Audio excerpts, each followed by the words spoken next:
Bonjour à toi, Joël. Bonjour Achille. Aujourd'hui, nous te recevons pour parler de parcours, Ok, notamment dans le travail social. ok, Tu es chef de service dans un CESAD c'est pour ça, des enfants porteurs de troubles autistiques. c'est ça. On va parler de parcours, de résilience, Mm. d'expérience. Je vais te laisser la parole. Si tu peux te présenter en quelques mots, ton petit parcours scolaire et puis ton introduction, on va dire, dans ce milieu-là. Ok, du coup, moi, après le collège, j'ai fait un BEP sanitaire et social. Après mon BEP, j'ai fait un bac pro service proximité et vie locale. Donc, c'est toujours dans le domaine du social. Puisque du coup, moi, soit je voulais être infirmière, soit assistante sociale. Je savais pas qu'est-ce que je voulais faire. Et du coup, mes stages en BEP m'ont permis de m'orienter vers le social. Mais je voulais être assistante sociale de base. Après, j'ai continué, donc j'ai fait mon bac et les stages en bac m'ont permis de définir mon parcours pro parce que le terrain me plaisait. Donc en fait, je savais que je voulais être sur le terrain et à la base, je voulais travailler avec des Mhm. jeunes qui sont placés. J'ai fait des stages, j'ai fait plusieurs stages en bac pro et super bien passé. Je suis rentrée directement en école d'éduc après mon bac. Je pense que j'étais trop jeune pour rentrer en école d'éduc, mais ça m'a formée aussi. Donc j'ai travaillé en maison d'enfants à caractère social. Donc c'est des mecs qui accueillent des enfants qui sont placés par le juge des enfants ou par l'ASE. Mhm. Et ça me plaisait énormément. D'accord. Donc, issu de Villeneuve-la-Garenne. Oui, Donc, tu as toujours habité Villeneuve-la-Garenne. toujours. Toujours. Donc, collège et Dormanay. Et Dormanay. D'accord. Fait marquant ou bien ça s'est super bien passé Franchement, ça s'est super bien passé. D'accord. Après, on grandit tous ensemble, on monte ensemble, donc ça va. C'est très, très bien passé. Parce que moi, je connais très mal ce collège. Ouais, Nous, c'était Pompidou, ouais, donc quartier nord, ouais. et Dormanay, quartier sud. Mm, Mais bon, on y retrouve un peu les mêmes problématiques. exactement. Ok. Les Mm. mêmes ambiances. Ouais, les mêmes ambiances, ouais. Voilà. Donc, de la sixième à la troisième là-bas. Oui. Donc, troisième, boum, tu bascules, tu m'as dit, sur BEP sanitaire et social à Clichy. à Clichy. Ouais, D'accord. René Offray. Et donc, tout de suite, tu savais vers quoi tu tendais, dans quel, euh, Bah, dans je quel pense domaine. aussi, le fait de vivre à Villeneuve-la-Garenne, dans cette atmosphère-là, à l'époque, il y avait beaucoup de conflits intercités. Mm. Donc, le quartier sud et le quartier nord, ils ne s'entendaient pas du tout. Donc, c'est vrai qu'il y avait beaucoup de conflits. Je pense que ça m'a permis aussi de m'orienter plutôt dans ce champ-là. Mm. Donc, je savais que je voulais forcément aider. Ouais. Alors, est-ce que c'était le sanitaire, est-ce que c'était le social, je ne savais pas encore, mais enfin, je savais que je voulais aider. D'accord. On va revenir sur cette question d'aide et Mm. d'accompagnement Ouais. des personnes. Mm. Tu parlais de ta formation Mm. d'EduxP Oui. directement. Oui. Tu l'as passée à quel âge? J'avais 19 ans. 19 ans. Ouais, j'avais D'accord. 19 ans quand j'ai passé le concours. Je suis rentrée en école Où euh, ça? au CMA à Aubervilliers. D'accord. Et donc, du coup, j'ai fait ma formation. Elle n'a pas duré 3 ans initialement parce que du coup, j'ai pas eu mon diplôme la première année. Enfin, la première fois. Je D'accord. l'ai eu la deuxième fois. Donc Euh, 3 ans plus la plus, certif, ouais, elle s'est faite la quatrième année, quoi. exactement. Donc en candidat libre, limite. Exactement. D'accord. Donc du coup, oui, sur les 3 ans, on a des stages. Et en fait, sur ces stages-là, on m'a proposé un poste. Donc c'est vrai que euh, rentrer directement dans le milieu du travail, ça te permet aussi d'avoir un financement, Mhm. des fonds. Et en fait, t'as pas forcément envie d'être à l'école, tu as envie de pouvoir voyager et faire des choses dont tu avais envie de faire. Cette Euh, petite liberté. Exactement. Et donc c'est pour ça que je pense que j'étais trop jeune pour aller en tout cas cette formation, parce que c'est une formation aussi qualifiante, mais professionnelle, parce qu'à la Mhm. fin de cette formation, on est directement professionnel. C'est clair. Donc voilà, peut-être que j'aurais dû travailler avant, mais après, je regrette pas, parce que du coup, voilà, aujourd'hui, je suis ce Ouais. que je suis. Donc acquérir de l'expérience avant le diplôme, c'était plutôt ça. Ouais, Ça t'aurait ouais, préparé ouais, ça justement m'aurait à cette préparé à... formation. Mais Exactement. bon, c'est pas plus mal de Oui, oui, commencer oui, directement par la bien sûr, théorie oui, et ensuite la pratique. oui, Parce que ouais, selon les profils, surtout notamment dans le social, c'est plutôt la professionnalisation qui arrive après l'expérience. exactement. Toi, c'est l'inverse. Oui, en fait, Le, la chose qui m'a posé problème, c'est que moi, je suis partie directement en MEX. Ouais. Et c'est avec des jeunes. J'avais 19 ans. J'accompagnais des jeunes qui avaient jusqu'à 17 ans. Donc la Ah oui, barrière, elle était trop l'écart minime. d'âge Elle était n'était... trop minime. D'accord. Donc ça veut dire que même moi, professionnelle, j'avais pas forcément cette posture-là Sur et autre cette chose. distance Mm. avec les jeunes. Après, c'est pas pour autant que j'ai pas aidé quelques jeunes avec qui je suis toujours en contact aujourd'hui. Euh, mais ils étaient beaucoup plus jeunes. Donc voilà. Après, C'était où cette expérience? Excuse-moi de te couper. dans le 95, Dans le 95. à Daumont. D'accord, ok. Ok, ok. Et c'était une très bonne expérience. J'étais bien accompagnée par des bons pros. Et je pense que c'est ça qui a fait l'affaire aussi. Donc, D'accord. Donc, CMEA sur le volet théorique. oui, La pratique, tu étais en MEX ouais, à ce moment-là. oui. Et durant les stages de découverte, là, boum, t'es parti dans l'handicap ou Pas du bien... tout. Ah, pas du tout. J'ai fait un stage dans le handicap, mais c'est pas, franchement, ça me plaisait pas plus que ça. D'accord. Vraiment, ça me plaisait pas plus que ça. Et en fait, quand j'ai pas eu mon diplôme, donc au bout des 3 ans, Ouais. bah, je faisais rien. Et j'ai une copine d'enfance à moi qui avait été diplômée moniteur éducateur. Et en fait, elle m'a dit, bah, il cherche une personne dans une association, une grosse association sur Paris. Et ça avait le champ protection de l'enfance et handicap. Donc du coup, ce qui me plaisait, c'était plutôt le côté protection de l'enfance. Donc je me suis dit, bah, pourquoi pas tenter. Et en fait, c'est de là où est parti l'autisme. D'accord. C'est Et que ils étaient porteurs de handicap, mais dans tout dans ce la qui est... protection de l'enfance, en fait, c'était D'accord. des enfants placés, mais qui étaient tous en situation de handicap. D'accord, ok. Avec un handicap précis ou bien c'était plutôt là? Autisme et psychotique. D'accord, d'accord. Donc là, Et là, en fait, tu t'es les lancé premiers dans... jours, je suis arrivée et je savais que j'allais travailler là. C'est bizarre, hein, mais je suis arrivée le premier jour, je m'occupe d'un enfant qui avait une visite médiatisée. Donc comme c'est des enfants qui sont placés, un éducateur doit accompagner l'enfant voir son parent. Mm. Et en fait, il devait aller voir sa maman. Et ce jour-là, je me suis fait mordre, mais il m'a arraché la peau. Mm. Et en fait, j'ai vu cette souffrance-là et je me suis dit, mais en fait, c'est ce public-là que je dois accompagner. Ils sont placés, ils sont en situation de handicap, donc voilà. Tout à fait. Voilà, c'est ce public-là que je dois accompagner. Et en fait, au fur et à mesure, j'ai vraiment grandi professionnellement dans cette association-là. Souvent, quand on travaille dans ce domaine-là, on est père, mère d'un enfant autiste Mm. ou bien d'un enfant porteur de handicap. Toi, rien à voir, tu arrives vraiment sans Ouais. connaître... Sans connaître l'appréhension de se dire est-ce que je vais pas tout le temps pleurer, est-ce que ça va pas plus me toucher qu'autre chose, mais en fait non. D'accord. En fait je suis partie à l'aveugle parce que je connaissais pas, j'avais pas forcément de connaissances, même à l'école à l'époque. Il y avait pas beaucoup d'enfants autistes, donc du coup je connaissais pas, ou peut-être on les voyait pas, peut-être c'était pas diagnostiqué, mais en tout cas moi j'avais pas j'avais pas cette connaissance. On y reviendra pendant l'interview Ok. de ce côté-là, un peu éponge, Ok. un peu réceptacle de toutes ces émotions, Mm. notamment liées au fait d'observer un Mm. peu toutes ces souffrances et de savoir y travailler. Mm. Donc on met ça un peu de côté. Mm. Donc après cette expérience-là, comment se Bah, passe? du coup, je suis Comment ça se restée. passe? D'accord. À la fin de l'année, j'ai eu mon diplôme. Le nom de l'association, si c'est... Le silence des justes. D'accord. Très gros assaut. Très gros assaut. Très formateur. Donc, du coup, fin de l'année, bah, j'ai eu mon diplôme et du coup, je suis restée là-bas. Je suis passée coordinatrice de groupe. Et du coup, j'étais sur les appartements, donc j'accompagnais les enfants. C'est ça. Il y a différents services. Il y a différents services. Je Il y ne a connais l'accueil pas, de mais jour. bon, Ouais, il y a l'accueil de jour D'accord. et il y a aussi les appartements. Parce que du coup, c'est des enfants qui sont placés, donc ils vivent en appartement. Si je m'abuse, enfin je ne vais pas dire des cas, mais de gros troubles.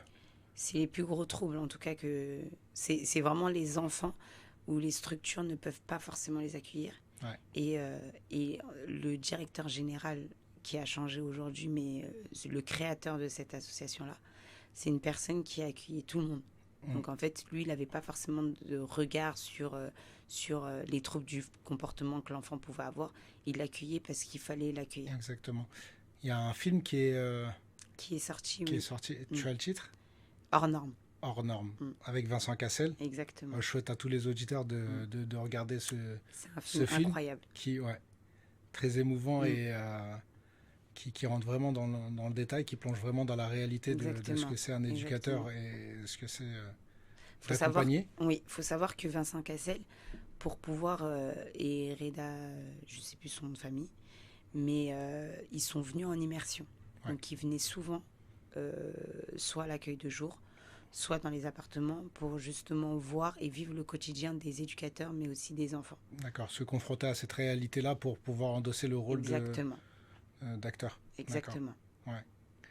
Ouais, j'ai quelques souvenirs de ce film-là qui a touché beaucoup de monde. Exactement.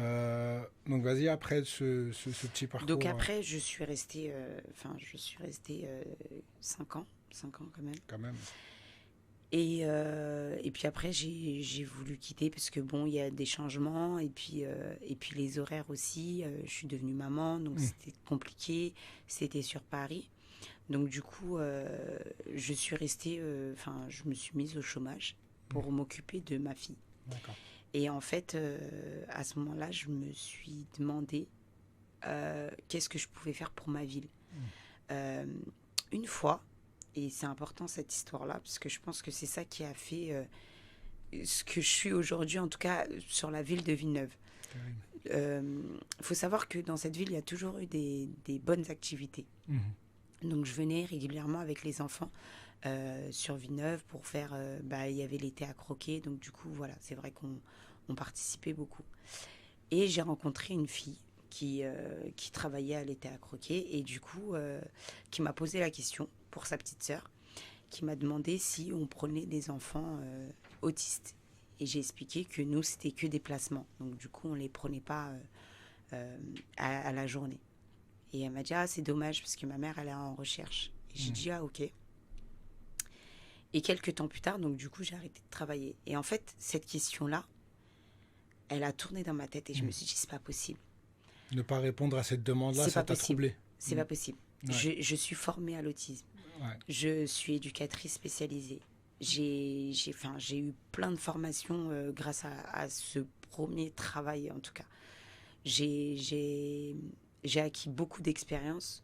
Je ne comprends pas comment ça se fait qu'il n'y ait rien sur la ville. Donc j'ai tapé un petit peu à toutes les portes des associations pour voir un petit peu ce qui se passait dans la ville au niveau de l'handicap en tout cas. Et il n'y avait rien il n'y avait pas forcément d'associations qui s'occupaient réellement d'enfants en situation de handicap. D'accord. Dans tout ce qui est sport, culture... Il y avait rien. Il n'y avait rien.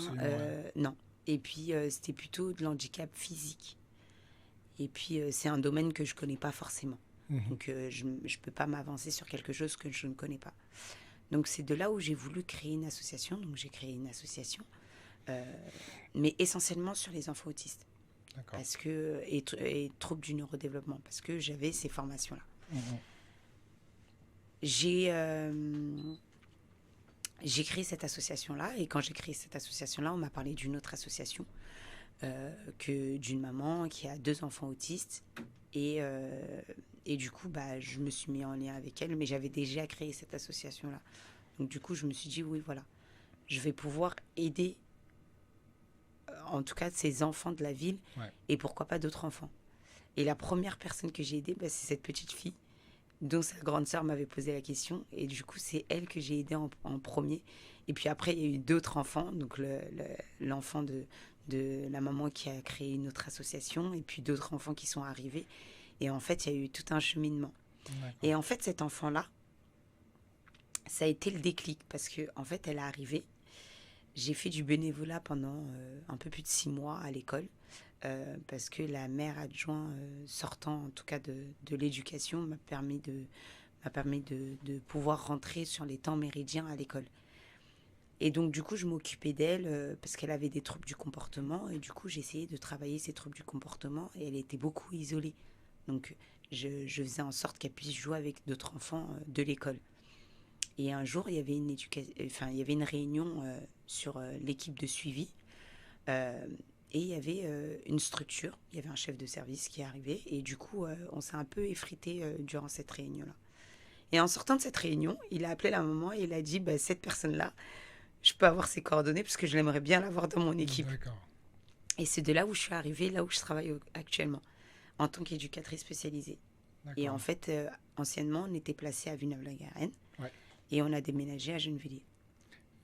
Parce que c'est en train de se rénover, c'est quoi?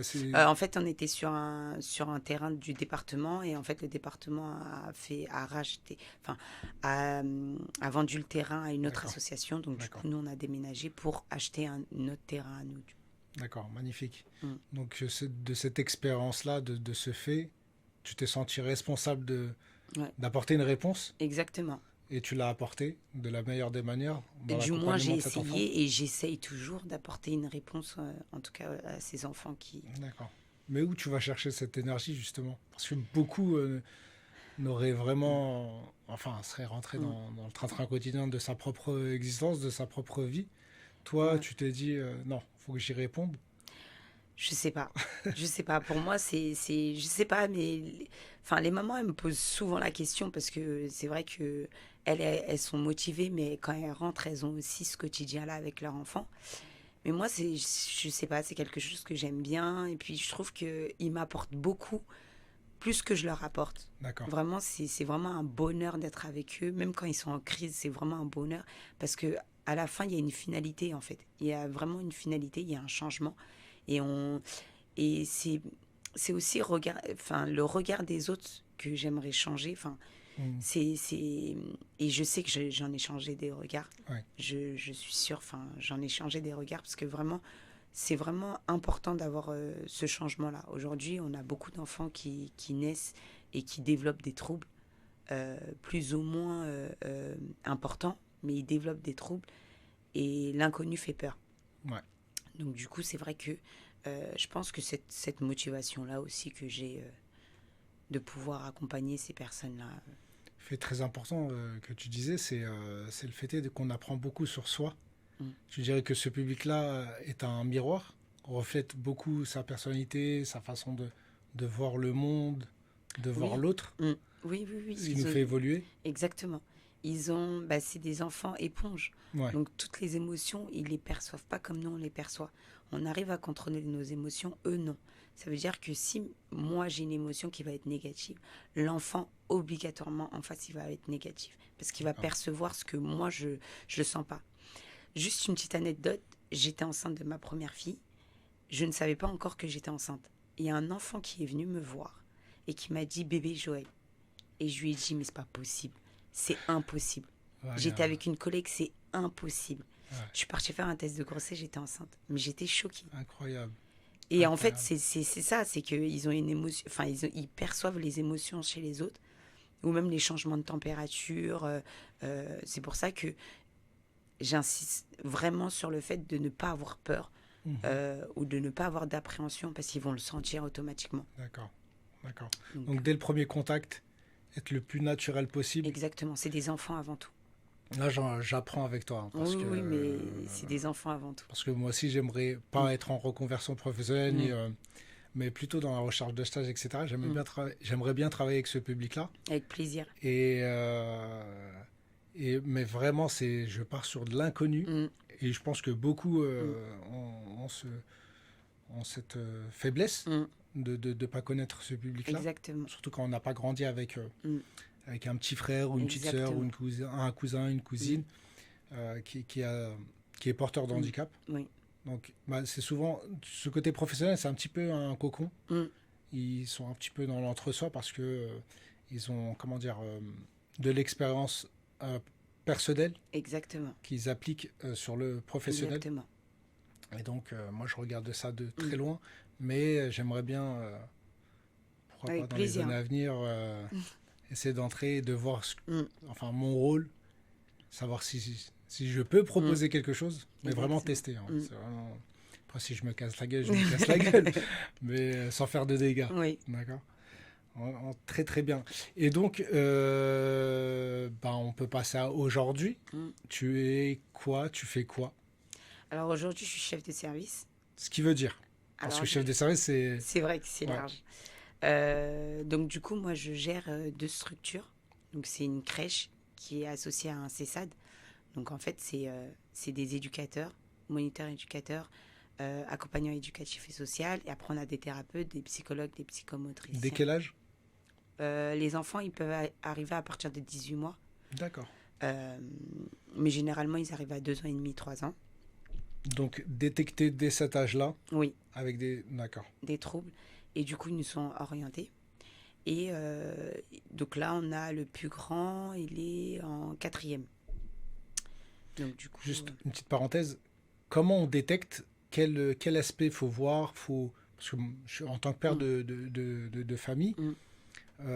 à quel moment on doit réaliser, peut-être, ou se confronter à cette Mm. réalité-là, qu'il y a un trouble, alors en fait, quelque chose d'inhabituel. mm, euh, on a tous un instinct.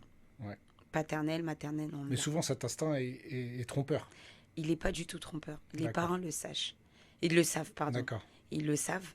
Là, le seul problème, mais ça prend du temps, c'est l'acceptation. C'est plus ça. À partir du moment où le parent il va commencer à accepter que son enfant est différent, c'est à ce moment-là, on appelle le deuil de l'enfant normal. À partir de Incroyable. ce moment-là, c'est là où les choses peuvent avancer. Mhm. Mais au niveau des recherches, on dit qu'à partir de 18 mois, au niveau du développement de l'enfant, on peut remarquer les premiers signes des troubles. Physique, langage. Au niveau... Alors le langage, non, parce que c'est vrai que généralement, les personnes vont directement se tourner vers le langage. Mais un enfant qui ne parle pas, il peut avoir son rythme. Mm. Donc il peut parler un peu plus tard. Généralement aussi, à la maternelle, il y a un déclic qui se passe et le langage apparaît. C'est vrai. Mais c'est vrai que c'est un des signes, mais ce n'est pas le premier signe. C'est plutôt au regard. Les enfants autistes, généralement, le regard, ils n'arrivent pas à avoir ce temps de regard, cet échange. Parce que- Concentration. exactement. D'accord. Le regard, plein de choses peuvent se passer juste avec un seul regard. Mhm. Donc du coup, en fait, les enfants autistes, ils n'arrivent pas forcément avec ce regard-là. Donc ça peut être le regard, le fait qu'il ne se retourne pas à son prénom. Donc ça va être instinctif pour les neurotypiques, mais du coup, pour les neuroatypiques, c'est pas du tout instinctif de se retourner après son prénom. Tu utilises des termes très scientifiques. Alors, pardon. Ouais, Les neurotypiques, c'est ce qui sont constitués typiquement, hein, D'accord. neurologiquement typiquement. Et puis les neuroatypiques, donc c'est là plutôt il y a des troubles qui vont Une apparaître. rupture, Ouais, d'accord. exactement. D'accord. Et donc du coup, de là, ça peut être voilà le regard, le fait qu'il se retourne pas à son, L'énoncé de son lorsqu'on prénom, apprend. ouais. Le pointage, c'est vraiment des choses qui vont être anodines, mais le fait de ne pas pointer. Donc, si par exemple je veux quelque chose, le fait de ne pas pointer, ça peut être aussi un signe d'alerte. Le fait de marcher sur la pointe des pieds. Qu'est-ce qu'il peut y avoir encore? Bon, après, c'est les premiers signes qu'on va chercher un petit peu D'accord. directement. D'accord. Et puis après, oui, il y a le langage. Donc vraiment comme quelqu'un comme moi Mm. qui ne connaît absolument rien. Mm. Donc l'aspect regard, la démarche, Voilà. pointer, Mm. en termes comment dire, de concentration peut-être, Oui. Après, D'accord. c'est plus dans ils le jeu, grandissent. ouais. Exactement. Après, ça, c'est 18 mois. Les Plus ça crises. grandit, alors plus ça grandit, Mhm. plus ça va développer d'autres troubles. Donc pareil, ça va être la concentration. Mhm. Après, il y a tout dépend du degré, parce qu'il y a des enfants qui peuvent être concentrés, vraiment, qui peuvent enchaîner vraiment les activités. Et puis il y en a d'autres, pas du tout. D'accord. Les concentrations, ça va être très compliqué. Il y a aussi l'imaginaire. Un enfant neurotypique, il va avoir de l'imaginaire. Donc par exemple, un stylo, ça peut faire une voiture. Dans les dessins. Exactement. D'accord. Un stylo, ça peut être une voiture. Avoir deux poupées et faire en sorte qu'ils parlent, qu'ils ont un échange. Ou même inventer qu'il y a de l'eau et on ne doit pas toucher l'eau. Ça, c'est pour ça que c'est très important de laisser un enfant s'ennuyer. Parce que plus l'enfant s'ennuie, plus il développe un côté imaginaire. Mmh. On a tous été... Enfin, je sais pas si tu te rappelles de ton enfance, mais je sais pas, peut-être que tu sautais sur ton lit et tu te prenais pour un super-héros. Ouais. Et ben ça, c'est de l'imaginaire. Et donc, du coup, il faut laisser les enfants s'ennuyer. Parce que D'accord. du coup, ils développent ça. Est-ce que le fait est de... Ma question, elle est directe. Mm. Télé, tablette, le fait est justement de ne pas laisser Mm. l'enfant ne rien faire Mm. peut... Ah oui, D'accord. ça c'est vraiment c'est rédhibitoire. La télé avant 3 ans, vraiment, téléphone, c'est horrible. Vraiment, pour le coup, c'est... Alors là, je peux le dire, avant 3 ans, faut pas le faire. D'accord. Vraiment, faut pas le faire. C'est là où les neurones se développent. Mhm. Après, ils se développent encore, hein. Oui, Mais vraiment, là, c'est les c'est premiers vraiment la instants. construction Voilà. cérébrale. Et puis après, au fur et à mesure, on a pris cette tendance de donner les téléphones. Même moi, je le fais. Mm. Mais par contre, je le fais sur des petits temps. Je peux pas rester toute la journée ou non. S'il fait rien, D'accord. ben, c'est pas grave. On faisait rien avant, on n'avait pas de télé, on n'avait pas de téléphone. Donc c'est pas grave. Et on s'inventait une vie. Ouais. Exactement. On D'accord. s'inventait une vie. D'accord, Ben d'accord. oui, il faut Donc, ouais, s'inventer une vie. créer ça, créer ces opportunités, enfin ces temps Mm. où il est là, il joue avec ses Exactement. jouets, mais Mettre à sans, disposition les jouets et sans pas le laisser forcément. beugler devant Exactement. la télé. Exactement. Et D'accord. puis aussi la surstimulation. Mhm. Ça aussi, c'est hyper important. Parce que généralement, les parents, quand ils ressentent quelque chose, ils vont surstimuler leur enfant. Toujours lui proposer quelque chose. Ça aussi, c'est pas bon. Parce que D'accord. le cerveau, il est toujours en action. Il faut laisser l'enfant se reposer. Il a D'accord. besoin de repos et il a besoin d'ennui. Donc une construction saine et douce à son Exactement. rythme. Exactement. Très bien, très bien. Très, très intéressant, merci. Mm. Donc, chef de service Oui. qui consiste Donc, en du quoi? coup, il y a une équipe de 19 personnes. D'accord. Donc, avec tout type de métiers. Pluridisciplinaire. D'accord. Exactement. Donc, il y a des maîtresses de maison. Il y a le secrétaire de direction. Puis après, le reste, c'est une équipe qui est Ils avec vivent les dans enfants. le centre. Non. Non, ils viennent à la journée. Pourquoi les maîtresses de maison alors si... Parce qu'ils mangent chez nous et puis il y a D'accord. les locaux. Donc, du coup, il y a le nettoyage des locaux et puis la nourriture. Maîtresse de maison, on peut associer ça aux ASEM dans les écoles Exactement, maternelles. exactement. D'accord, les ASEM. Exactement. D'accord. Ok, très bien.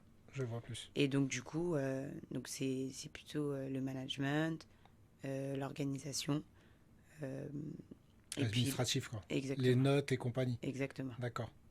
Donc, ils viennent le matin. Leurs Oui. parents Les déposent. les déposent. Donc, Ils sont en activité généralement beaucoup le matin. Mhm. Parce que du coup, c'est là où ils sont un peu plus concentrés. Et puis après, il y a un temps de repas.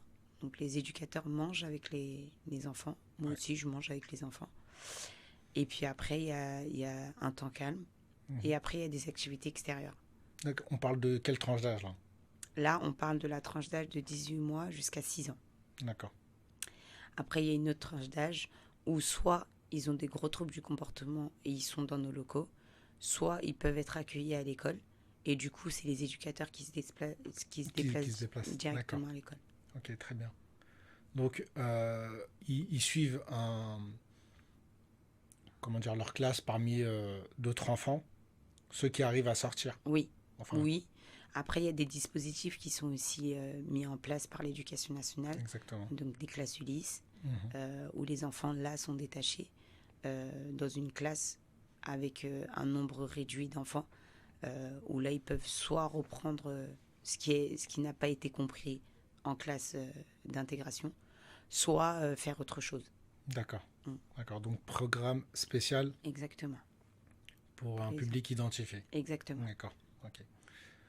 Donc, tout ça à Gennevilliers. Tout ça, Donc, Gennevilliers. tu parlais de 19 Employés. employés, Ouais, enfin collaborateurs, on peut appeler ça Exactement. n'importe comment, exactement. mais tu chapeautes, on va dire ça. Vous êtes Mm. combien à chapeauter Euh, ces structures?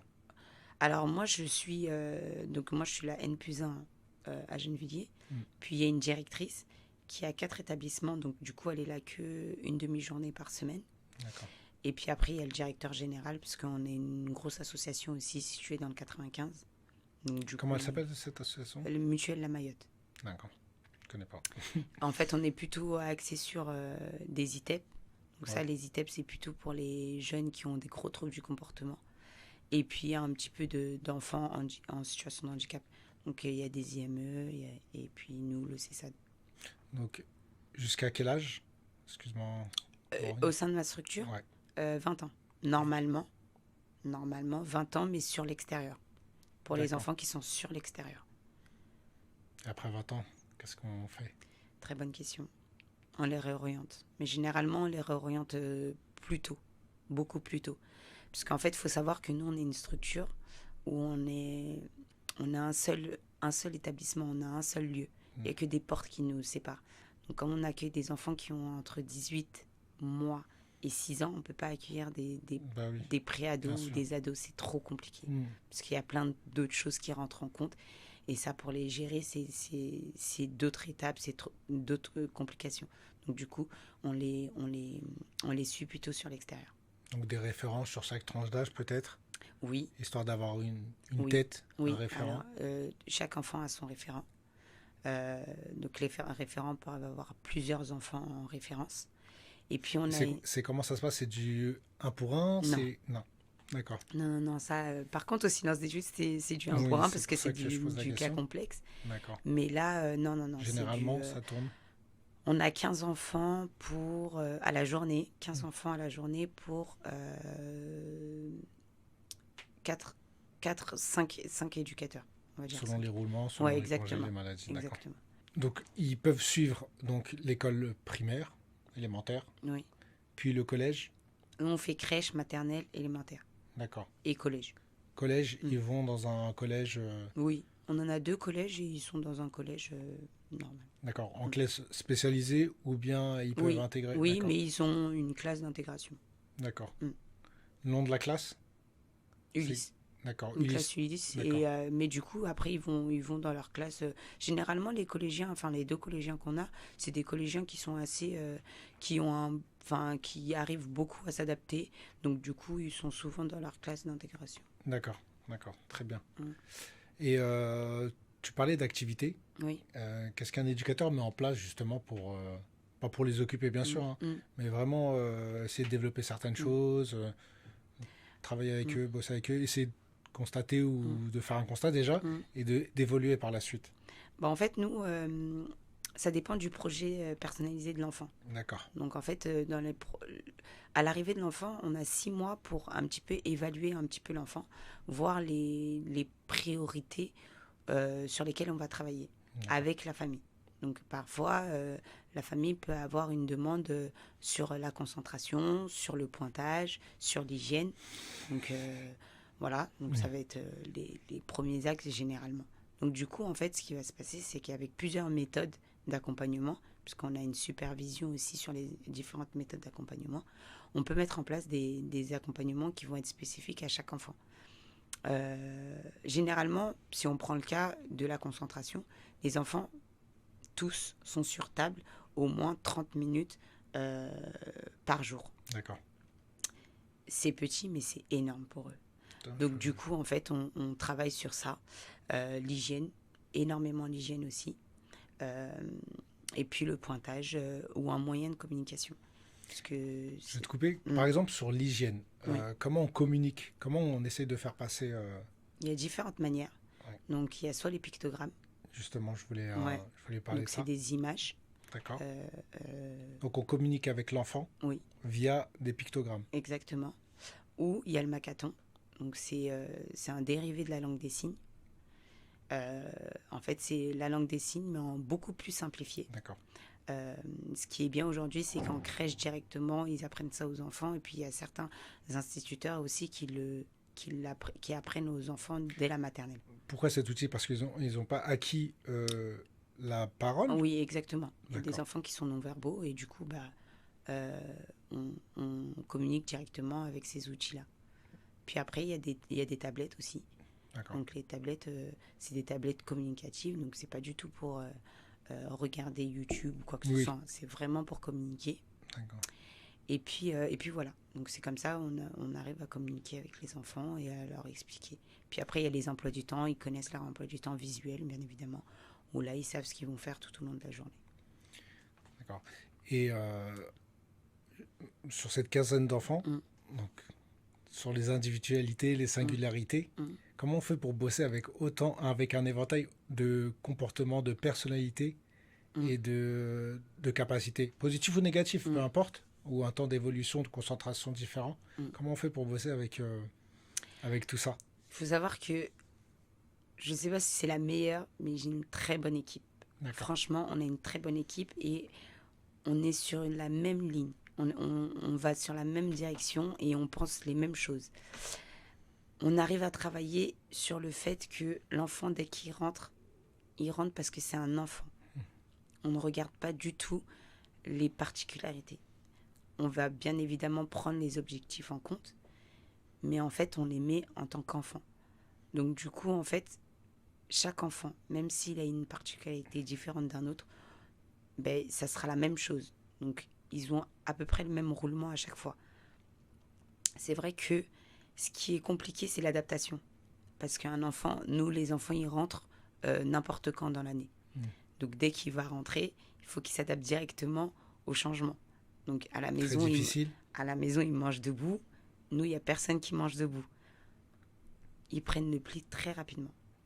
Très, très rapidement. En moins d'un mois, on peut avoir des changements et c'est des dires des parents. Comment ça se passe? C'est selon les directives des éducateurs, Exactement. selon le mimétisme des les autres? Les deux. Je pense que au début, c'est très compliqué. Je ne vais pas dire, voilà, c'est tout beau, tout rose. Pas du tout. Il y a des grosses crises. Les éducateurs se font mordre, taper à longueur de journée. Enfin, même moi, c'est pas facile du tout. Mais ils prennent le pli parce qu'on ne lâche pas. Et la différence avec le parent, c'est vrai que, et c'est ce qu'on dit aussi aux parents, c'est la maison. Donc soyez un peu plus laxiste parce que c'est très dur avec nous. Donc du coup, à la maison, il faut au moins qu'il y ait un petit peu de laxisme, tout en prenant en compte nos conseils. D'accord. Donc faut que ça soit... Bon, faut pas qu'il soit en rupture. Faut pas que vous soyez en rupture de ce qui se passe à domicile. Oui. Et que, à l'inverse aussi, qu'ils travaillent sur les mêmes objectifs que vous.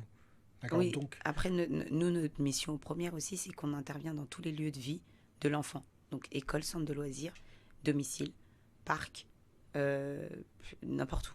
Il vous arrive de faire des visites à la maison? Oui. D'accord. Comment on travaille justement cet aspect-là, ce travail avec les familles? Alors d'abord, c'est un lien de confiance. Parce que entrer chez quelqu'un, c'est entrer dans son intimité. Donc du coup, on travaille d'abord la confiance. Puis après, on demande. C'est pas une obligation, bien évidemment. Donc on demande aux parents.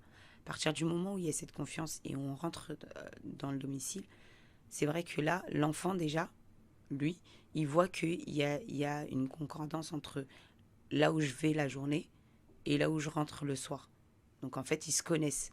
Mais c'est tout un c'est un pas deux choses cheminement, séparées. Il peut pas ils jouer se sur les connaissent, deux ils tableaux. se voient exactement. D'accord. Donc là, il y a tout le changement qui se passe.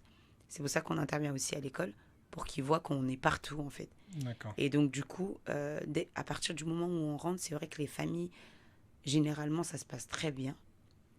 Les familles sont très accueillantes. Il y a toujours des propositions de nourriture, de boissons. Vraiment, pour le coup, c'est très agréable d'aller chez les familles. L'hospitalité. Exactement. Vraiment, pour le coup, c'est très agréable. D'accord. Très difficile pour un parent d'accepter ou pas.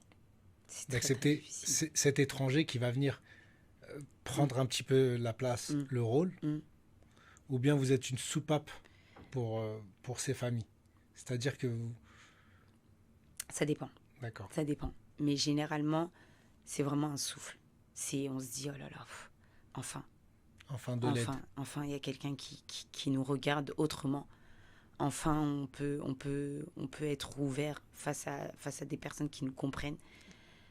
Après, nous, on garde toujours en tête, et c'est pour ça qu'on parle bien avec les parents, qu'à partir du moment où nous, on finit, c'est fini notre journée. Mais eux, ils continuent. Et c'est ça aussi qui est dur. Parce que nous, on peut mettre plein de choses en place. Ça peut fonctionner au moment T. Sauf que nous, dès qu'on part, ça peut ne pas fonctionner. C'est pour ça qu'on soutient énormément les familles et beaucoup les psychologues sur cette continuité-là.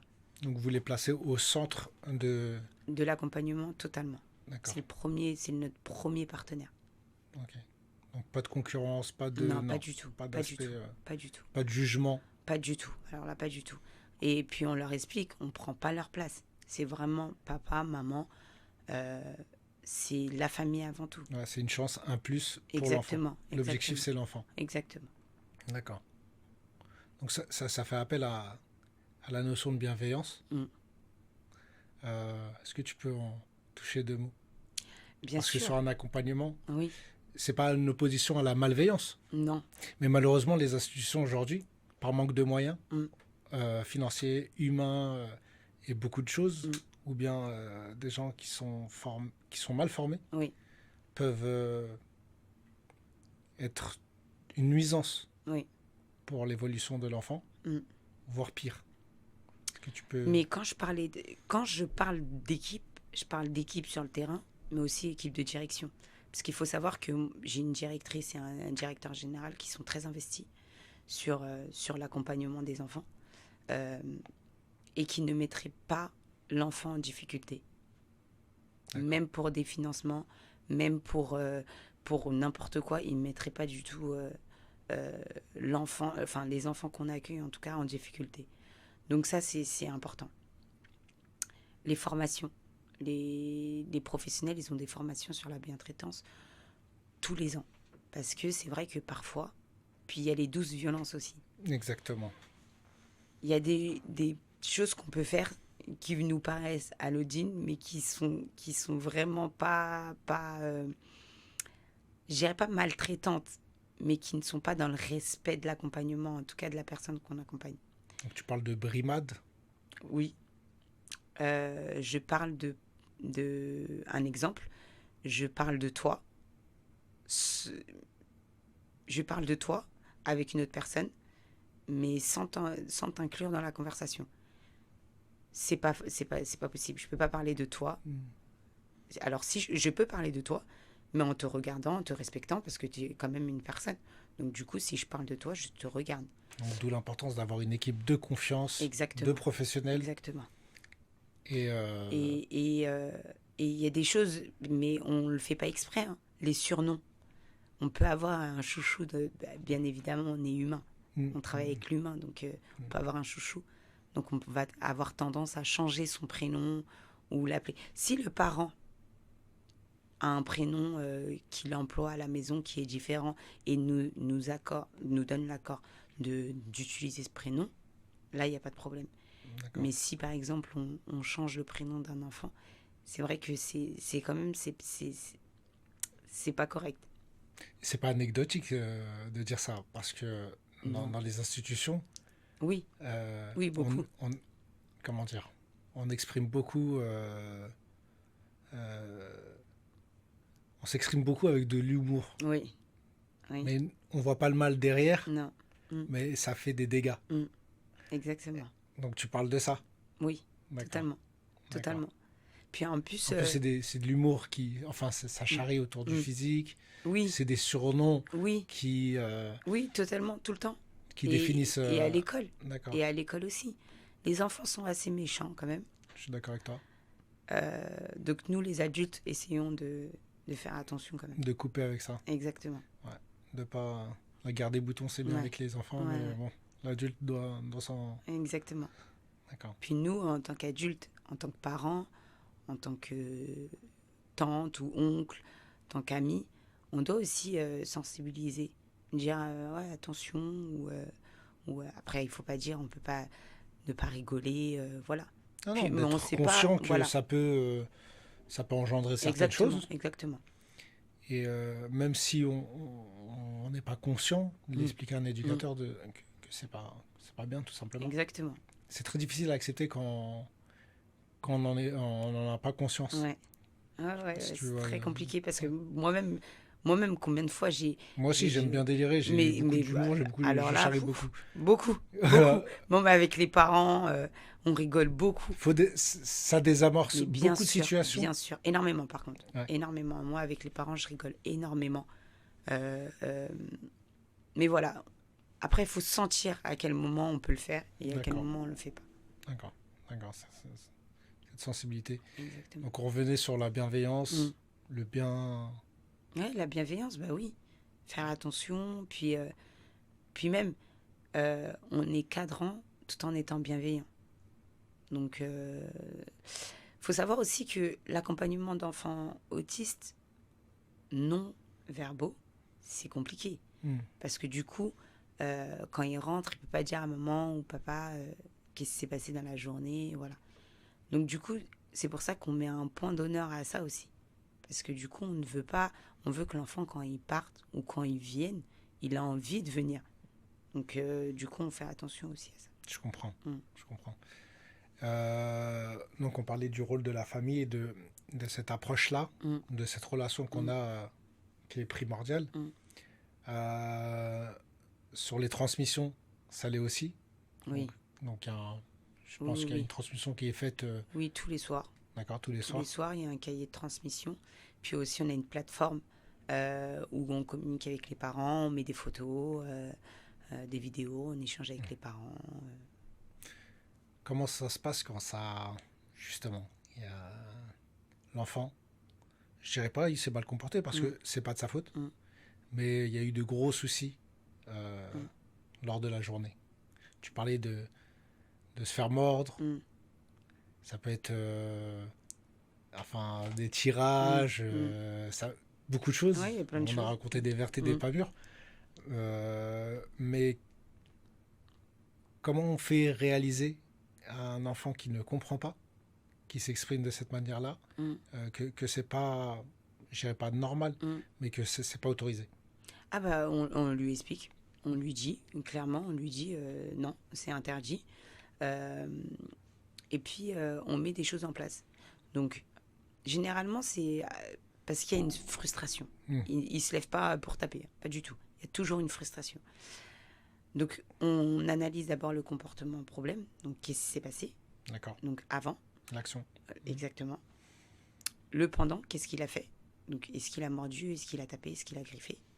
Et après on met en place quelque chose. On prend le cas d'une morsure. On va essayer de prendre donc on appelle les choubichou. J'ai toujours du mal à le dire, mais en fait c'est des choses qu'on peut mettre à la bouche et on met en collier. D'accord. Et on lui explique que s'il a envie de mordre, il peut le prendre et il mord dedans. Donc ça prend du temps. On trouve une alternative à cette envie-là. Exactement. Ça prend du temps. Donc ça, c'est la première étape. Puis après, on réduit au fur et à mesure. Donc ça, après, c'est la gestion des émotions. On travaille beaucoup sur la gestion des émotions. Parce que ça, c'est l'élément phare. Parce que du coup, si on n'arrive pas à gérer ses émotions, les frustrations, les troubles du comportement, ils viennent. Donc du coup, à partir de là, ça va. Si ça va être tapé, on a des punching balls au sein de la structure avec des gants. Et on sait qu'on peut les mettre dans une salle. Défoule-toi. Voilà. Là, c'est ton moment. D'accord. Donc, en fait, on trouve toujours des alternatives pour qu'ils puissent quand même se défouler parce qu'ils ont envie. Ils sont non-verbaux. Donc, du coup, c'est très compliqué. Et c'est souvent les enfants non-verbaux qui ont des troubles du comportement et de la violence. Donc, du coup, voilà. Avec ta grande expérience, quel est le moment où tu t'es dit ah ouais, c'est hardcore là? Tous les jours. Pour les enfants? Ouais. Tous les jours. Non, mais à un moment donné, là, il est parti trop loin, mais là, ouais, c'était très dangereux. Ouais, c'est quand les enfants ils sont touchés, ouais, quand c'est les autres enfants, en fait quand ils tapent les adultes, généralement bon. On sait un peu se défendre, ouais, voilà, un peu exactement. On a des formations pour, donc voilà, on sait comment arrêter une crise, on sait comment ne pas se faire mal. Mais quand c'est d'autres enfants, quand c'est les enfants qu'on va rendre à des parents avec soit des grosses morsures ou des grosses blessures, c'est là que c'est plus compliqué. C'est là où on se dit, c'est très compliqué. Donc du coup, on retravaille l'individualité. Donc on travaille en individuel avec l'enfant, puis après on intègre un autre enfant, et puis après ainsi de suite, jusqu'à qu'il se réhabitue. Parfois, il y a des enfants, ils n'ont pas envie d'être avec d'autres enfants, en fait. Du coup, c'est compliqué. Donc ils ont l'habitude d'être le centre. Le centre voilà. Donc du coup, voilà. Vis-à-vis de l'adulte. Et comment vous gérez justement vos sorties Si vous êtes, je sais pas, vous Ouais. voulez aller au parc, Ouais. On va souvent au Quartz aussi. d'accord, Euh, ouais, ils faire nous du connaissent. lèche-vitrine, Non, de manège. Ah, ils nous d'accord. connaissent très très bien là-bas. Ah, les Euh, petits manèges qu'il y a à oui, oui, l'intérieur, oui. Ils nous connaissent très très bien. Et puis oui, on fait beaucoup de courses avec eux aussi. Enfin, ça d'accord, dépend en fait quel profil d'enfant, mais les profils des enfants où les parents ils nous disent on peut pas sortir avec eux. Bah eux, par contre, tous les vendredis ils sont à Carrefour.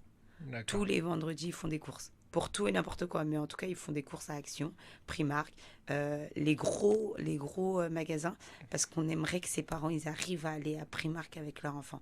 Donc du coup généralement on va dans les gros Donc c'est magasins. quoi? C'est la découverte, c'est sensibiliser Oui, au bruit, au monde, exactement, à la lumière.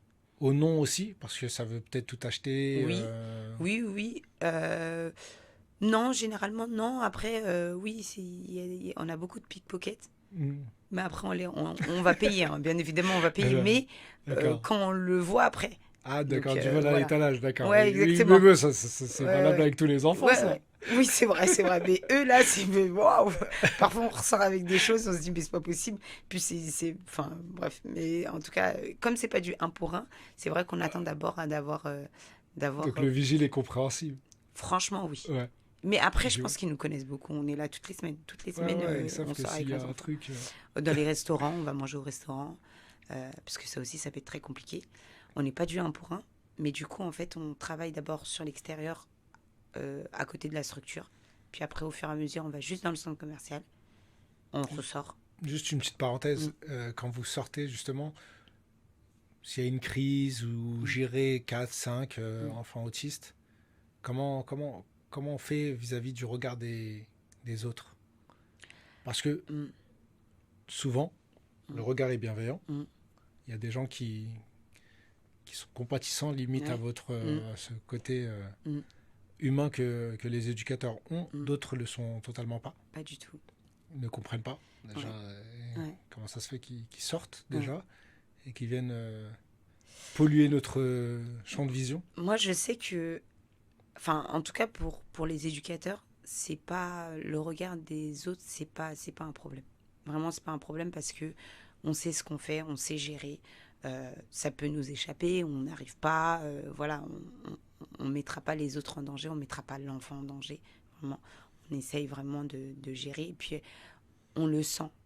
Enfin, c'est pas l'éducateur le sent quand l'enfant il est mal luné, c'est pas une bonne journée pour lui, donc on sait qu'on va pas sortir avec lui parce qu'on Mmh. sait qu'il va nous procurer une crise dehors. Donc vraiment pour le coup, on force pas du tout. Ouais. Euh, j'ai eu un jour où je suis partie dans un magasin avec un enfant qui ne voulait pas aller au Royal Kids. Il ne voulait pas, donc du coup les autres sont partis, il voulait pas aller. Donc du coup on a dit on va quand même aller dans un magasin. Et en fait, j'étais enceinte, j'étais en début de grossesse, hein, mais il faut savoir c'est un enfant qui n'aime pas les disputes, il n'aime pas quand les gens se disputent, il n'aime pas le bruit, il n'aime pas, donc il a un casque pour éviter justement tout ce qui va altérer l'audition. En fait, D'accord. il supporte pas. Donc on va réduire On va le son tout réduire le autour, son casque. exactement. Ok. Mais par contre, on sort quand même parce que du coup, c'est pas une vie de rester à la maison, donc on sort. On est parti dans un magasin et en fait, dans ce magasin-là, donc on a fait un premier tour. C'était pour le moment de Pâques, donc on voulait acheter des œufs de Pâques. Mm. Donc on achète les œufs de Pâques et puis il fait la queue. L'attente, la patience aussi, c'est compliqué pour lui. Mais on travaille, donc il fait la queue. Puis j'avais oublié d'acheter quelque chose d'autre, donc du coup on repart. Et par contre là, je sentais qu'il commençait à monter. Donc du coup, je demande à... On était sur une caisse handicapée. Euh, je demande à des personnes devant moi si je pouvais passer. Puis elle me regarde et elle voit que j'ai un petit bidou et elle me dit non. Et je lui dis non, c'est pas pour moi. C'est parce que Je suis je accompagné suis d'un enfant. accompagnée. Mais lui, je l'avais un petit peu écarté. Je l'avais mis, mais il n'était pas très loin de moi, hein. Je l'avais juste un petit peu écarté. Et elle me dit non. Parce que l'autisme, il faut savoir, c'est pas physique, ça ne se voit pas. Exactement. Et elle me dit non. Et donc je lui dis, ah là, par contre, j'ai même pas à vous demander, en fait. Donc du coup, Exactement. je passe devant la dame. Puis le caissier, pareil, il me dit non, présentez-moi une carte. Sauf que sur l'instant T, je n'avais pas la carte. Et l'enfant commençait à monter. Donc du coup, je me suis dit non, c'est pas possible. Et j'explique, je lui dis écoutez, soit j'attends derrière et du coup, il Il va rentre en crise exploser et il et, explose le magasin, hmm. soit vous me laissez passer. Et là, le vigile, il court. Il court et il dit non, non, non, mais je l'ai vu. Mais par contre, je m'étais emportée.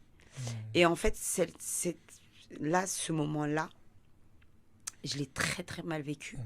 Vraiment, ça m'a vraiment attristée parce que je me suis dit, je suis son éducatrice, mais si j'étais sa mère, j'aurais dû me justifier que mon enfant était en situation de handicap pour pouvoir passer. Parce que, alors que les personnes n'étaient pas en situation de handicap, Ah, c'est mais si juste tu étais qu'il y en avait... capacité de patienter, tu n'aurais patienté. C'est Mais juste que là, tu exactement. sentais le truc Oui, bouillonner. oui, voilà, exactement. Je me suis dit, non, c'est pas possible. Et en fait, je me suis dit, mais si j'étais la mère. Ouais. Et c'est à ce moment-là où je me suis dit, ah oui, les autres. Et en fait, là, l'enfant, bon, là, il était déjà en crise parce que voilà, il y avait des disputes, les dames, enfin, ne voulaient pas du tout les me laisser regards, passer, il a exactement. entendu. Donc c'était très compliqué. Donc du coup, j'ai réussi à le calmer. Enfin voilà, on est reparti. Je lui ai expliqué parce que la communication c'est hyper important. Je lui ai expliqué ce qui s'était passé. Mais c'est vrai que cette scène-là, ça m'a vraiment marqué parce que je me suis dit en fait non, moi je rentre après, je rends l'enfant en fait. C'est Ouais. pas mon enfant. Je vais le donner à sa maman. Mais si demain elle veut sortir avec son fils, est-ce que là son fils elle sent qu'il monte, elle va laisser ses courses et partir? Donc en fait, il faut vraiment que les gens ils apprennent aussi à se dire que voilà, il y a d'autres personnes, ils sont différents, mais voilà, si une personne elle Acceptons le demande changement de comportement. exactement, ou une autre pareil, elle tire son enfant, c'est pas contagieux. Enfin, Ouais. moi ma Ah oui, première d'accord. fille, D'accord, oui, elle d'accord. tire son enfant parce qu'elle Du voulait pas style, ouais, qu'on reste reste pas à avec côté. eux. C'est pas contagieux. Moi ma fille elle a grandi avec, enfin il y a pas de problème. Bah, justement, comment tu fais pour rester forte face à tout ça? Moi, je sais pas, pour moi, c'est la normalité. Après, c'est vrai, Ça l'est pas, hein. c'est vrai que c'est.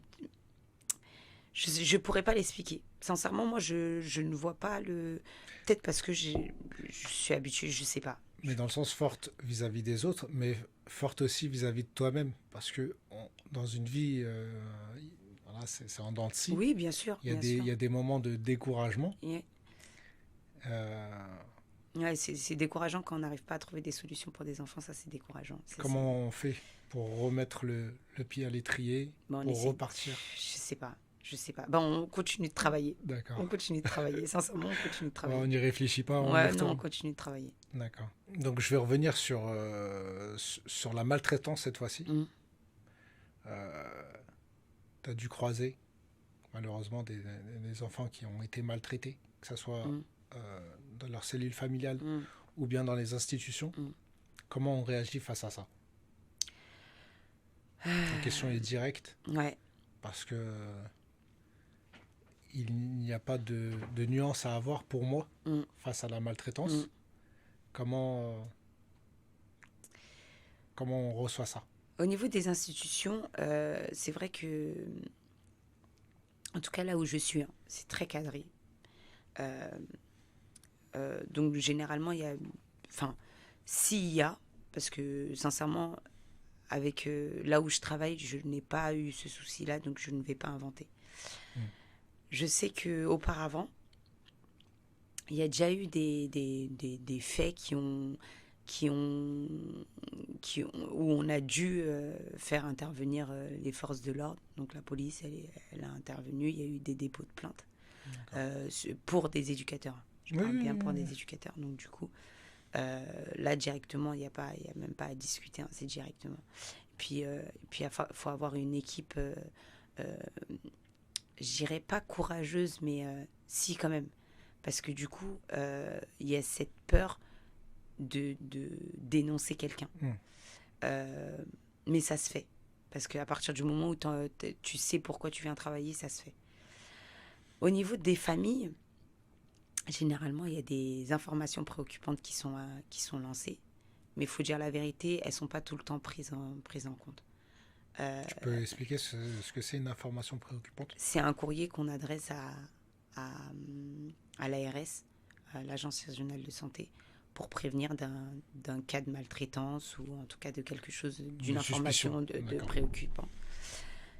Et elles ne sont pas forcément traitées. Après, nous, on accompagne beaucoup les familles. Parce qu'il faut savoir que culturellement, on accompagne beaucoup d'enfants qui sont originaires de l'Afrique ou bien de l'Asie.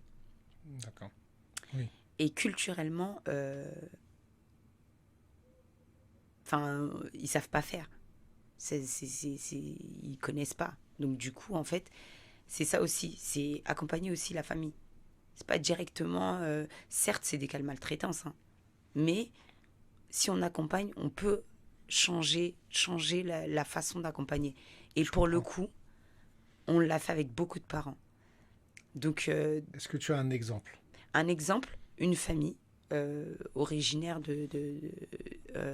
d'Afrique de l'Ouest euh, qui, qui pour eux, c'était normal de frapper, mais pas frapper, De corriger, ouais. de vraiment frapper son enfant Ah, d'accord. pour, pour n'importe quoi. En fait, c'est une petite fille, par exemple, qui aime bien être en hauteur. Elle n'a pas cette sensation de vertige. Donc, elle aime beaucoup être en hauteur. Donc, cette petite fille, elle se met beaucoup en danger. Hmm. Énormément en danger. Donc dans les jeux, elle grimpe, elle grimpe, elle Ouais, grimpe, elle grimpe. ouais. Et... Mais les fenêtres aussi. D'accord. Donc, elle se met énormément en danger. Elle approche les fenêtres. Exactement. Sauf que le problème, c'est que la taper, ça ne résoudra pas le problème. Pas du tout. Hmm. Alors là, pas du tout. Faut le dire, pas du tout. Au contraire, elle va se cacher. Mais exactement. Et puis elle va le faire. Elle va continuer à le faire. Hmm. Au lieu de travailler dessus, en fait, ça va être, ça va rien changer. Donc on essaye de mettre des fenêtres à sécurité, on essaye de mettre plein de choses en place. Et donc du coup, voilà, c'était... Et en fait, on a travaillé avec la famille, avec une ethnopsie qui est travaillée, c'est une psychologue qui travaille autour des cultures. Ethno, ouais. Voilà. D'accord. Et en fait, la famille aujourd'hui, elle sait accompagner son enfant. Et il faut voir l'enfant aujourd'hui. Hmm. Elle était non-verbale, elle parle, elle a beaucoup évolué. Enfin, c'est incroyable. C'est incroyable. Donc face à un problème, la réponse ethno, c'était Ouais. frapper. Ouais, exactement. D'accord, Et c'était culturel. c'était culturel. Bon, on va pas faire les étonnés. Hein. Non, pas du tout, pas du Moi, tout. j'ai grandi Alors là, sous, oui, non, sous non, cette pas du tout. éducation-là. Alors, pas du Voilà. tout. Hein. C'est pour ça Non, que non, je dis non. frapper Ouais. et corriger. Enfin, D'accord, il y ouais. a vraiment. Et après discussion, etc., ils ont pris conscience que ça ne servait Exactement. strictement à rien, surtout Exactement. pour ce cas-là. Oui. Mais on l'a Pour ce accompagné cas la famille. concret. On a accompagné la famille, on les a pas laissés, on les a pas jugés. Donc on retire Oui, la exactement. violence et Exactement. on met la discussion, de la parole, Exactement. la communication Exactement. à la place. Mm. Et ça fonctionne. Mais totalement. Terrible. Totalement. Vraiment, c'est le meilleur cas que je peux prendre parce que vraiment, elle a vraiment changé, mais comme pas possible. Bah, tu as répondu à la question. Je voulais te demander un fait troublant, un truc que tu as vu évoluer Ah sur... ouais, mais T'es en plein totalement, dedans. c'est... Ouais. Et pour toi, vis-à-vis pas du département ni de la région, mais Mm. vraiment un point de vue national, Mm. qu'est-ce qui ferait qu'on... Qu'est-ce que tu mettrais en place pour changer les idées ou bien faire évoluer Mm. l'accompagnement Mm. de ce public-là? Bah, les sensibilisations déjà, beaucoup de sensibilisation auprès Dès le plus jeune âge. Dès le plus jeune âge. Dès le plus jeune âge, je parlais tout à l'heure de ma fille, depuis qu'elle est bébé, la première en tout cas, celle qui a 7 ans, depuis qu'elle a 7 Donc ans. formation des parents, des grands-parents, enfin de Exactement, de l'entourage. toute la D'accord. famille, de tout le monde. Mm. De vraiment d'enlever en fait ces mœurs qui restent ancrées, de se dire que les enfants autistes sont violents. Non, Mm. pas tout le temps. Pas tout le Et temps. puis non. Et puis même s'ils sont violents, c'est pas forcément contre vous et puis ils vont pas se lever pour... non, pas du Oui. tout. Donc du D'accord. coup, beaucoup de sensibilisation. Et puis les financements, faut pas se mentir. C'est un éducateur aujourd'hui, en tout cas dans le champ du handicap, il gagne rien. Vraiment, pour le coup, il gagne rien du tout. Donc vraiment, c'est vraiment un métier de cœur, un métier humain. Donc le financement aussi. Et puis l'inclusion. Mais une vraie inclusion. Et une bonne inclusion. Et maintenant, sur la formation des éducateurs. Ouais. Parce que toi, tu es tombé par hasard. Mm. D'autres suivent le même parcours. Mm. Ou d'autres le sont vraiment par pur hasard ou bien par pure vocation. Mm. Comment tu les formerais à travailler avec ce public-là? Tu leur dirais quoi, déjà, d'entrée? Ils viennent, ils se présentent à toi, je veux jobber, je veux bosser avec ce public-là. Bah, venez. Moi, je peux pas mettre... je peux pas leur dire quelque chose pour les motiver, pas du tout. Parce que, pour moi, si on vient, c'est parce que... Enfin, on a envie de venir. La motivation est Exactement. déjà... ouais. Exactement. Par contre, je leur dirais, venez voir. Venez voir. Il y en a plein. Je leur ai dit, venez voir. Et après, vous me dites, c'est pas pour vous, c'est pas pour vous. Hein. Franchement, ça peut. Mais franchement, il y en a, franchement, ils ont dit, non, Joël, franchement, c'est pas pour moi. Moi, je peux pas, j'arrive pas. Je me sens totalement Ouais, non, mais j'arrive visé. pas parce que du coup... non, mais pas parce qu'ils arrivent pas... Parce que peut-être humainement, ça les Non, je touche sais trop. pas quoi faire. Peut-être, voilà. Non, non, c'est Qu'est-ce vraiment que- l'impression de ne pas savoir gérer, Exactement, ne pas exactement. savoir être utile. C'est très Exactement, important. ça, Joël. exactement. Il y a un stagiaire qui est arrivé et qui m'a dit... donc, déjà, les hommes... Alors, c'est un milieu de femmes. Hein. Le handicap, c'est beaucoup un milieu de femmes. Il y a beaucoup de femmes. Mais dans ce champ-là, de toute manière, Oui, c'est oui. 70 Non, le 30. handicap, vraiment, il y a beaucoup de femmes. D'accord. Nous, on a un éducateur qui est incroyable. On dit c'est le miel et les enfants, c'est les abeilles. Parce qu'en fait, tous les enfants, ils viennent vers lui. Ouais. Et on a un jeune qui est arrivé. Un jeune, il a dit, oh, ben, je cherchais un stage, c'était la dernière minute. J'ai dit, bah, écoute, pourquoi pas, bienvenue. Et il vient. Et première semaine très compliquée, il ne savait pas quoi faire. Jusqu'à qu'un enfant s'accroche à lui. Et en fait, il a commencé à travailler avec l'enfant. Et quand il a vu l'évolution de l'enfant, et ben aujourd'hui, il ne se voit pas travailler en dehors du champ du handicap. Et je pense que c'est ça, ce déclic-là que j'ai eu aussi. Parce que moi, pour moi, pareil, le handicap, c'était pas du tout vers là où je voulais aller. Moi, je voulais plutôt aller en protection de l'enfance. J'ai un collègue à moi qui est devenu un ami, Guéridé, que je salue, qui m'a dit exactement la même chose, qui était éducateur de rue en prévention, spécialisé, et qui bosse aujourd'hui avec des enfants autistes, mais c'est vraiment du 1 pour 1. Ouais.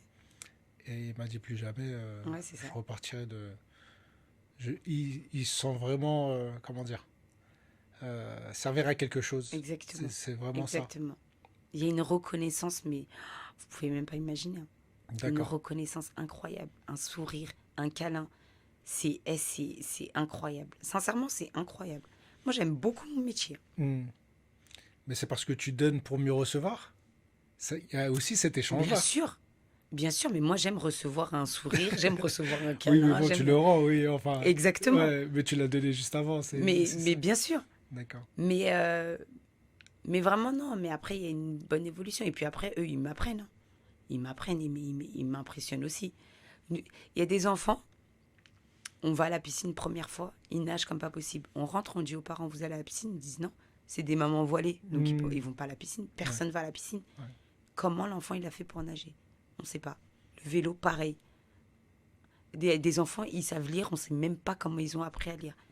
Vraiment, hein, mais ils peuvent nous apprendre tellement de choses. Ouais. Tellement de choses. Et comment on est face à ça, de voir partir un enfant? Parce qu'à un moment donné, il y a la fin du parcours. Comment... Alors, quand l'enfant il part et qu'il a une bonne orientation, c'est que du bonheur. Ouais. On sait qu'il va évoluer dans un bon cadre. Mais quand il part et qu'on n'a pas d'orientation et qu'on ne peut plus rien faire, que nous, de notre place, on est limité, ça, par contre, c'est un échec. Ça existe? Ouais, beaucoup. Beaucoup? Beaucoup, malheureusement. Beaucoup. Mais il y a aussi cette barrière-là que les politiques nous mettent et en fait, on ne peut rien faire. D'accord. Nous, à notre petite échelle, on ne peut rien faire. Incroyable. Quand ça fonctionnait, on est tout content, mais de l'autre côté, pour un autre individu... Il y a la réalité aussi, l'échec. On sait qu'à la fin de son parcours, il n'y a pas de réponse qui lui sera apportée. Et là, c'est l'impression d'avoir travaillé toutes ces années pour rien. Pour rien. Les régressions, c'est horrible. Tout est... Non, c'est horrible, c'est horrible. J'imagine. En tout cas, merci à toi. Merci Rachid, ça a fait plaisir. Franchement, très plaisir. Et comment dire, ça fait émerger beaucoup de sentiments concernant déjà mon taf, ma formation, etc. Ça a ouvert beaucoup de perspectives. Je t'en remercie pour cette interview. Merci. Et j'invite vraiment à tout ce champ, tout ce domaine, tous ceux qui veulent bosser dans ce domaine-là, de s'intéresser à ce public-là. Oui. Et pourquoi pas faire appel à toi. Avec plaisir. Tu es chef de service. Essayer de voir, de tester. Et si ça match, pourquoi pas. Si ça ne matche pas, allez voir ailleurs. C'est pas grave. C'est pas grave. Hein. C'est pas fait pour vous. Mais ouais, ne vous forcez pas. Non. Je pense qu'il ne faut pas se forcer dans ce métier. Dans n'importe lequel, mais notamment dans celui-ci. Exactement. Et cette nouvelle génération qui est en recherche, testez. Merci. Merci à vous. Merci Rachid.